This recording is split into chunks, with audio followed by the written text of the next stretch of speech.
तो यार कॉमेट के का रिजल्ट आ चुका है, आपके रैंक आ चुका है। मेन बात है कि भाई अब कन्फ्यूजन ये है हर एक को कि भाई एडमिशन कैसे होता है इस रैंक के बेसिस पे। तो यार एडमिशन प्रोसेस स्टार्ट हो चुका है, जी हाँ, और सिर्फ आपको 8 से 9 दिन मिलेंगे। इस वीडियो में आपको एक्सप्लेन करने वाला हूँ एडमिशन प्रोसेस कैसे होता है। प्लस इसके साथ-साथ यार मैंने एक वीडियो पहले भी लास्ट ईयर बनाई थी, सेम वही प्रोसेस है। अगर आपको एडिटिंग में बहुत अच्छा चाहिए, वो देख सकते हो। टाइमिंग की कमी थी इसलिए मैंने आपको डायरेक्टली डॉक्यूमेंट बता रहा हूँ। इसमें एडिटिंग ज़्यादा खास नहीं होगी, मगर आपको इन्फॉर्मेशन 100% क्वालिटी वाली मिलने वाली है। एडिटिंग पॉइंट ऑफ व्यू से लो क्वालिटी है और कंटेंट पॉइंट ऑफ व्यू से हाई क्वालिटी है। तो सबसे पहले जान लो एलिजिबिलिटी क्राइटेरिया क्या है। जब तक आपके 45% अगर आपके 12th में मार्क्स है, तभी आप इस काउंसलिंग में बैठ सकते हो। और इसकी ट्यूशन फी हर साल इंक्रीज होती है कुछ ना कुछ। तो आप मान के चलो बाकी ये ट्यूशन फी है और हल्का सा और इंक्रीज होगा तो 3.1 लाख के आसपास की आपकी फीस जाएगी कॉलेज की ओवरऑल। तो 3.1 का बजट लेके चलना कितना आपका आने वाला है। अब इसके बाद की बात की जाए काउंसलिंग प्रोसेस की, सबसे इंपॉर्टेंट होता है देखो कॉमेट की काउंसलिंग प्रोसेस है। इसके रजिस्ट्रेशन अमाउंट 2000 का होगा, उसके बाद आपके डॉक्यूमेंट वेरिफिकेशन हो गए। और यहाँ ही सबसे इंपॉर्टेंट होता है क्योंकि आपके एग्जाम में रिजल्ट आ गया मगर डॉक्यूमेंट अगर आपके गलत हुए तो सीधा सीधा ये लोग एक बार मौका देते हैं रिव्यू करने का। किसी किसी केस में डायरेक्टली रिजेक्ट मारते हैं। तो मोस्टली बच्चे यहाँ पे दिक्कत में आते हैं। 10 से 20% बच्चों का हमेशा कुछ ना कुछ प्रॉब्लम आती है यहाँ पे। और मोस्टली बच्चों को जो रिव्यू वाला आता है 50% ज़्यादा बच्चे हर साल रिव्यू में जाते हैं। तो ये बहुत इंपॉर्टेंट होता है, आपको एक एक डॉक्यूमेंट देख के करना है और अपलोड। और जब तक वो अपलोड नहीं होगा आपकी चॉइस फिलिंग स्टार्ट नहीं होगी, तभी आप काउंसलिंग के राउंड 1 2 3 4 5 में पहुंचोगे। अभी आपको वेबसाइट पे दिख रहा होगा कि आपकी यहाँ पे काउंसलिंग का डेट दे रखी है वो सिर्फ 8 जून तक की। तो आपको 8 जून तक करना है। तो मतलब 2:30 बजे से ये आज स्टार्ट हो चुका है और 8 जून तक चलेगा सिर्फ 2 बजे तक का। तो टाइमिंग काफ़ी इंपॉर्टेंट है। और देखो यहाँ पे लिखा हुआ है ये राउंड 1 है, मगर ये राउंड 1 नहीं है भाई। राउंड 1 इसके बाद स्टार्ट होगा, इसके बाद ही। मगर ये इसके अंदर जब किसी भी राउंड में वीआईटी का रहेंगे या किसी भी राउंड में आप पेमेंट कर सकते हो। इसी 8 तारीख तक आपको पेमेंट करनी होगी, वरना आप इसमें पार्टिसिपेट भी नहीं कर सकते। और ये 2000 रुपीज़ कॉमेट की काउंसलिंग की फ़ी है। ठीक है, जो आप काउंसलिंग में पार्टिसिपेट करना चाहते हो उनको देना पड़ेगा आपको। उसके बाद आपको डॉक्यूमेंट वेरीफाई करना होगा। उसके बाद आपको आपको सिर्फ दिक्कत हो रही है तो आप इस प्रोसेस के बाद पे करने का डायरेक्टली हमारी पेड काउंसलिंग ले सकते हो। वहाँ पे मैं आपकी ये हेल्प कर दूँगा। बाकी इसके ऊपर डिटेल वीडियो चाहिए डॉक्यूमेंट वाली तो मैं एक वीडियो निकाल देता हूँ। और अगर आपके डॉक्यूमेंट जैसे सक्सेसफुल हो जाएँगे कि आपके वेरीफाई हो चुके हैं, तो आपकी डेट आएगी, मोस्ट प्रोबेबली ये डेट होती है वो 15-20 जून के आसपास की होगी कि अब आप इसमें बैठ के डॉक्यूमेंट्स 15-20 जून के बाद आप राउंड 1 की चॉइस फिलिंग कर सकते हो। फिर राउंड 1 के अंदर चॉइस फिलिंग करने से पहले आपको मॉक टेस्ट की चॉइस फिलिंग करनी होती है। एक बार मॉक टेस्ट की चॉइस फिलिंग करोगे मतलब प्रैक्टिस करवाया जाता है, उससे कुछ मतलब नहीं होता। मॉक अलॉटमेंट आता है कि भाई ऐसा-ऐसा आपकी चॉइस फिलिंग होने वाली है, तो प्रैक्टिस करवाई जाती है। एक बार मॉक अलॉटमेंट आता है उसके बाद आपको राउंड 1 स्टार्ट होता है। तो ऑफिशियली आपके 20-25 तारीख के बाद जून में स्टार्ट होगा राउंड 1। ठीक है, और उसके बाद आप जो चॉइस करोगे उसके बेसिस पे आपको सीट मिलेगी और यहाँ पे आपको पेमेंट करनी होगी। जो आपकी 3 लाख रुपए है वो फीस आपको पे करनी पड़ेगी यहाँ पे। इस राउंड 1 होने के बाद ही भले ही आपको सीट चाहिए, नहीं चाहिए। मैं उसको समझाता हूँ इससे बचते कैसे कि 3 लाख रुपए पे ना करना पड़े। उसका भी एक तरीका है, वो बताने वाला हूँ मैं आगे चल के। तो वीडियो को लाइक कर देना और कमेंट की कि हर कॉलेज की रिव्यू चाहिए तो कमेंट करके बताओ। मैं इसके ऊपर रिव्यू वीडियो भी बनाऊँगा और कौन से इंपॉर्टेंट वीडियो चाहिए उस चीज़ के ऊपर मैं वीडियो बना दूँगा। कमेंट करना ज़रूर। और इसके बाद आपको जैसे राउंड 1 का रिज़ल्ट आएगा, आपको उस हिसाब से पेमेंट जो बोला है कि इसमें पेमेंट का होगा, फिर आपने पेमेंट की तभी आप आगे के राउंड 3 या 4 में बैठ सकते हो। और राउंड 2 होता है, वो सिर्फ़ कर्नाटका वाले बच्चों का होता है, जो केकेआर रीजन के अंदर आते हैं ना, उनके लिए होता है। और जो केकेआर में नहीं आते, जो बॉर्डर वाले स्टेट में नहीं आते बच्चे, उनके लिए आपका जीएमआर है, तो इसमें आप बैठ सकते हो। तो ये आपकी काउंसलिंग प्रोसेस है, मैं आपको पूरा एक्सप्लेन कर देता हूँ एक-एक चीज़, एक-एक स्टेप की कैसे आप बच सकते हो इस पैसे से। तो यार अगर आपको किसी को डाउट हो तो यार हमारी पेड काउंसलिंग ले सकते हो। मैंने ये लास्ट ईयर का है, मैंने लास्ट 6 साल के अंदर 1000 से ज़्यादा चॉइस फिलिंग अपने हाथों से बनाए और ये हमारे मेंटर्स रहे ओवर अ ईयर, जो बच्चों को गाइड करते हैं फर्स्ट ईयर से लेके फाइनल ईयर तक। अब कुछ इसमें से कुछ मेंटर्स पास आउट हो गए तो इस साल मेंटर नहीं होंगे, मगर कुछ इसमें से अभी भी रिटेन रहेंगे मेंटर। और यार इसमें क्या मिलता है, चॉइस फिलिंग मैं खुद आपको बना के दूँगा और ये पर्सनल मेंटर, इनमें से एक मेंटर रहेगा जिससे आप अपने डाउट्स पूछ सकते हो। कॉलेज के स्टूडेंट्स हैं तो आपको काफ़ी अच्छे से गाइड कर सकते हैं।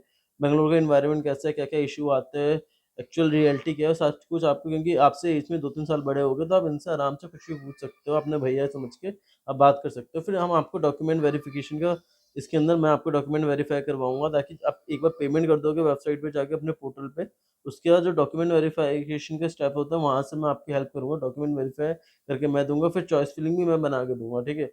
जो फर्स्ट राउंड के होते हैं, मॉक अलॉटमेंट वगैरह कुछ मैटर नहीं करता, फर्स्ट राउंड की मैं बना के देने वाला हूँ। उसके बाद आपको मल्टीपल ज़ूम सेशन दोगे कि ज़ूम सेशन में क्या होगा कि आपको कुछ मेंटर्स आपको गाइड कर रहे होगे, प्लस मैं ज़ूम सेशन लूँगा, आपके सारे डाउट्स क्लियर कर रहे होगे। फिर आपके बैचमेट्स और सीनियर्स के नंबर्स मिलेगा, कॉलेज प्लेसमेंट इन सब की डेटा, जो भी मैं वीडियोज़ बना रहा हूँ, सबका डेटा आपको मिल जाएगा अलग से। तो 3500 का हो रखा है, इसकी एक्चुअल प्राइस 7500 की थी, हमने कम कर दी है, सीधा 5000 इसकी प्राइस नेक्स्ट इंक्रीज़ होने वाली है, तो उससे पहले 3500 का डिस्क्रिप्शन में लिंक दे रखा है, कर दो, क्योंकि ये सारी चीज़ें कोई भी बंदा नहीं देने वाला, इतनी सारी चीज़ें।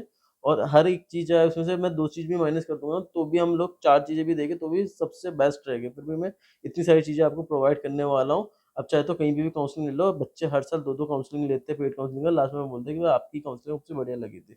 तो आप इसको एनरोल कर सकते हैं। ये प्राइस मैंने काफ़ी कम कर रखा है, लास्ट ईयर 5000 में, कम से कम 10 बच्चों ने रजिस्टर किया था।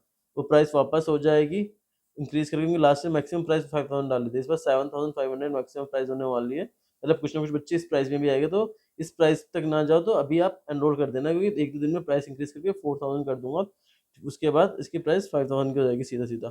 अब देखो इम्पोर्टेंट डॉक्यूमेंट्स क्या होता है ये जान लो, क्योंकि ये बहुत इंपॉर्टेंट होता है कि कौन-कौन से डॉक्यूमेंट्स आपको अप्लाई करने हैं। देखो, आपने जो भी आईडी कार्ड प्रूफ दिया है एग्ज़ाम के टाइम पे, वो आपको इसमें डालना होगा, अपलोड करने का बोला जाएगा। उसका डीओबी प्रूफ डालना होगा, जिसमें आपकी मार्कशीट और 10 की मार्कशीट है। ये इसमें मोस्टली बच्चे ब्लर वगैरह करते हैं या अनऑथराइज़्ड डाल देते हैं, जिसमें साइन प्रॉपर नहीं होता। मैं मोस्टली यही वेरीफ़ाई करता हूँ। तो यहाँ पे लोगों को दिक्कत आती है और इनका रीसबमिट में या कैंसल हो जाता है, डॉक्यूमेंट वेरिफ़िकेशन स्टेप पहुँचता ही नहीं है। तो इस चीज़ को आपको देखना होगा। 12th की मार्कशीट अगर आपकी होगी तो वो डालना होगा, एडमिट कार्ड आपको डालना पड़ता है अपना गवर्नमेंट के का। और ये ओवरऑल आपके एससी/एसटी हो तो फिर अगर एलिजिबिलिटी कम है, तब वो डाल सकते हो कि एलिजिबिलिटी आपकी 40 से 45 के बीच में, तब आप इसमें डाल सकते हो कि अगर इसमें एलिजिबल हो जाओ। ठीक है? बाकी इससे ऊपर आ रहे तो कोई फ़र्क नहीं पड़ता। अगर आपके डॉक्यूमेंट डाला और कुछ दिक्कत आएगी तो इसमें पहले आप डॉक्यूमेंट इसमें अपलोड किया जाएगा 8 तारीख तक, तो आपको स्टेटस दिखाया जाएगा डॉक्यूमेंट सबमिटेड।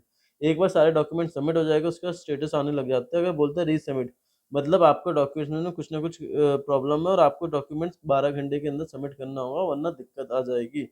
12 घंटे के अंदर इतना आपको हर वक़्त देखना होगा कि हर 12 घंटे में चेक करना होगा कि दिक्कत है तो 12 घंटे में डॉक्यूमेंट डलने चाहिए। इसलिए मैं पहले वेरीफ़ाई कर लेता हूँ डॉक्यूमेंट्स की कोई प्रॉब्लम ना आए। फिर एक बार डॉक्यूमेंट्स वेरिफ़िकेशन चले जाते हैं तो आपको डॉक्यूमेंट रीसबमिटेड का होता है, अगर कोई दिक्कत आई है, वापस अपलोड करेगा तो उसको डॉक्यूमेंट रीसबमिटेड करेगा। मगर कभी अगर रीसबमिट पे जाता ही नहीं तो ये रीसबमिटेड ऑप्शन भी नहीं आएगा, वापस अपलोड करने का मौका नहीं मिलेगा। पहली बार में सही हो जाता है तो डॉक्यूमेंट अप्रूव आता है, मतलब आप आपके डॉक्यूमेंट्स अप्रूव हो गए। चॉइस फिलिंग स्टार्ट होते ही आप काउंसलिंग में पार्टिसिपेट कर सकते हो राउंड 1 में। मगर रीसबमिट आए तो हो सकता है कि डॉक्यूमेंट रिजेक्ट भी हो जाए। रीसबमिटेड करने के बाद भी, तो फिर अगर रिजेक्ट हो गया तो फिर उसके बाद आप काउंसलिंग प्रोसेस में नहीं जा सकते और आपको 2000 रुपीज़ भी नहीं मिलने वाले। उसके बाद अंडर रिव्यू का मतलब है कि आपके डॉक्यूमेंट्स अभी चेक कर रहे हैं, मतलब अभी तक देखा नहीं गया, इनमें से कोई भी स्टेटस नहीं होगा, मतलब अभी तक देखा नहीं गया। जब भी देखा जाएगा तो आपका स्टेटस अपडेट करेंगे। फिर सप्लीमेंट का है कि भाई किसी के अगर मान के लो कोई बच्चा सप्लीमेंट्री आई है, जो किसी सब्जेक्ट में फेल हो गया तो वो सप्लीमेंट्री के लिए डाल सकता है, और अगर वो उसका कुछ इश्यू है डॉक्यूमेंट में तो आपको रीसबमिट का ऑप्शन आएगा, और एक बार बच्चे ने वो अपलोड कर दिया और सब कुछ सही हो गया कि हाँ अब सही है, तो आप अप्रूव में डाल सकते हो। ये राउंड 3 वाले बच्चे में इसमें पार्टिसिपेट कर सकते हैं डायरेक्टली, जिनकी सप्लीमेंट्री आती है। लास्ट ईयर मैंने एक प्रेडिक्टर टूल बनाया था कि आप अपना रैंक डाल के कॉलेजेस चेक कर सकते थे। इस साल वो अभी बना नहीं है, क्योंकि इसमें काफ़ी कॉस्ट बैठ गया था, इसलिए इस साल अभी बना नहीं पाए हम लोग। अगर आप चाहते हो तो अभी भी मैं रिक्रिएट कर दूँगा, कमेंट करके बताना अगर आप चाहते हो ऐसा टूल वापस आ जाए तो। अब बात करते हैं राउंड 1 की, तो देखो एक बार आपके डॉक्यूमेंट सारे वेरिफिकेशन हो जाएँगे, उसके बाद आप राउंड 1 में जाओगे। राउंड 1 में ना चाहे आप जनरल स्टूडेंट हो या केकेआर रीजन वाले हो, तो वो सारे बच्चे इसके अंदर जा सकते हैं राउंड 1 के अंदर। इसमें चॉइस फिलिंग करनी होती है, चॉइस फिलिंग के बाद आपका स्टेटस आता है, आपको सीट एलोकेट होती है, ठीक है? तो चॉइस फिलिंग बनने से पहले इसमें मॉक अलॉटमेंट में जाते हो, मॉक अलॉटमेंट में चॉइसेस भरोगे, उसके बाद मॉक अलॉटमेंट का रिजल्ट आएगा, उसके बाद फिर आपको बोला जाएगा 2 दिन का टाइम देगा कि भाई आप चॉइस फिलिंग का राउंड 1 का कर लो, तो फिर आपको राउंड 1 की चॉइस फिलिंग करनी है। फिर क्या कहते हैं उसका रिजल्ट आएगा, फिर इसमें ऑप्शन आएगा कि आपको सीट एक्सेप्ट करनी है या अपग्रेड करनी है कि रिजेक्ट करना है या काउंसलिंग से बाहर निकलना है, तो ये मौके मिलेंगे। आपके मौके के बेसिस पे आपको राउंड 1 वाले बच्चों की सीट्स एलोकेट कर दी जाएगी। फिर राउंड 2 के अंदर सिर्फ़ और सिर्फ़ केकेआर स्टूडेंट बैठेंगे और उनका फाइनल राउंड होता है, तो राउंड 2 में वो लोग बैठते हैं, उनको सीट मिलती है। उसके बाद राउंड 3 में फिर हमारा इसके बच्चे एलिजिबल होता है, जिसने अपग्रेड के लिए डाला है, जिनको सीट नहीं मिली है, वो राउंड 3 में जाते हैं डायरेक्टली और उनको सीट के लिए बैठते हैं। मगर जिन्होंने फ्रीज़ कर दी है, तो उनको कॉलेज जाके विज़िट करके अपने पेमेंट पेमेंट तो करनी होती है, कॉलेज में आके फिज़िकली विज़िट करना होगा। अगर आपने कॉलेज में नहीं पहुँचे, जिस भी कॉलेज आपको एलोकेट हुआ है, तो आपकी सीट कैंसल कर दी जाएगी। मतलब बहुत सारे ऑप्शंस हैं यहाँ पे कि सीट कैंसल होने की काफ़ी सारी जगह होते हैं। अगर आप ये सब नेगलेक्ट करते हो, तो सीट कैंसल हो सकती है। तो ये ध्यान से इस वीडियो को फिर से रिप्ले करके देख लेना। ये समझ में नहीं आ रहा है, एक और वीडियो बना रखी है, वो जाके देख लेना। मैंने उसको काफ़ी अच्छे से एक्सप्लेन किया है, कम्युनिटी पोस्ट पे आपको मिल जाएगा मेरे। उसमें भी जाके चेक कर सकते हो आप। बाकी राउंड 4 में जनरल मेरिट वाले बच्चे एक बार इनको सीट अगर नहीं मिलती, अपग्रेड डालते हैं, तो राउंड 4 में जाते हैं। फिर राउंड 4 में फाइनल राउंड होता है और यहाँ तक आप पैसे ना रिफंड ले सकते हो, 3 लाख की फीस। इसके बाद आपका तो आपको रिफंड भी नहीं मिलेगा पैसा, अगर आपने 3 लाख रुपए जमा करवाया। अब 3 लाख किस-किस को जमा करना होगा, या जिसने भी सीट एक्सेप्ट एंड फ्रीज़ की है ना, उन लोगों को सबसे पहले एक्सेप्ट एंड फ्रीज करोगे तो अगले राउंड में नहीं जा सकते हो। जितनी फीस आपको 3 लाख की है वो जमा करनी पड़ेगी। अगर आपको सीट मिल जाती है, एक्सेप्ट एंड अपग्रेड करोगे तो फिर इसके अंदर सीट क्या कहते हैं आपको अगले राउंड में जा सकते हो, मगर इसके अंदर इसमें भी आपको पूरी फीस जमा करनी पड़ेगी। रिजेक्ट एंड अपग्रेड करता हूँ मतलब ये सीट आपको मिली है मगर आपको ये सीट नहीं चाहिए, आपको चाहिए कि मैं तो ये लूँगा ही नहीं किसी भी हालत में, मगर इससे ऊपर वाली सीट ले सकता हूँ। उस केस में आप नेक्स्ट राउंड में इसमें भी जा सकते हो। पहले वाले में था कि आपने सीट ले ली कि मैं लूँगा और अगले राउंड में जाना चाहता हूँ, इसमें क्या अब मैं सीट नहीं लेना चाहता, मैं अगले राउंड में जाना चाहता हूँ। दोनों केस में आप अगले राउंड में चले जाओगे, बस आपका सीट होगी, नहीं होगी, बस इतना डिफरेंस होगा। और जो टोटल फीस है वो क्या कहते हैं आपको वहाँ पे पे करनी पड़ेगी, ठीक है? टोटल फ़ी आपको भेजनी पड़ेगी। जैसे अब होगा कि अगर मान के चलो कि ऐसा कोई सिनेरियो होता है कि आपने रिजेक्ट कर लिया कि आपको जो काउंसलिंग में मिला है सीट, मगर आप चाहते हो कि नेक्स्ट राउंड में ना जाओ, तो आप रिजेक्ट एंड विथड्रॉ मार देना, आप चुपचाप से काउंसलिंग से बाहर निकल जाओगे और आपको पेमेंट भी नहीं करना पड़ेगा। सबसे अच्छा तरीका है कि आपको 3 लाख रुपए पे ना करना पड़े, तो उसके ईज़ी वे क्या है, अपनी सीट चॉइस फिलिंग ही कम करो कि आपको सीट ही एलोकेट ना हो। और मैं अपने चॉइस फिलिंग में, अपने काउंसलिंग में बच्चों को ये करवाता हूँ कि सीट कम से कम फिल अप करवाता हूँ, इसलिए बोल रहा हूँ जिसको भी गलती से की गलती ना हो, सीट कैंसल ना हो जाए या 3 लाख रुपए टाइम से पहले पे ना करना पड़े, तो आप हमारी पेड काउंसलिंग में ले सकते हो, एनरोल कर सकते हो, वरना प्राइस बाद में 7,000 का पे करो, इससे अच्छा अभी एनरोल कर लो इसको।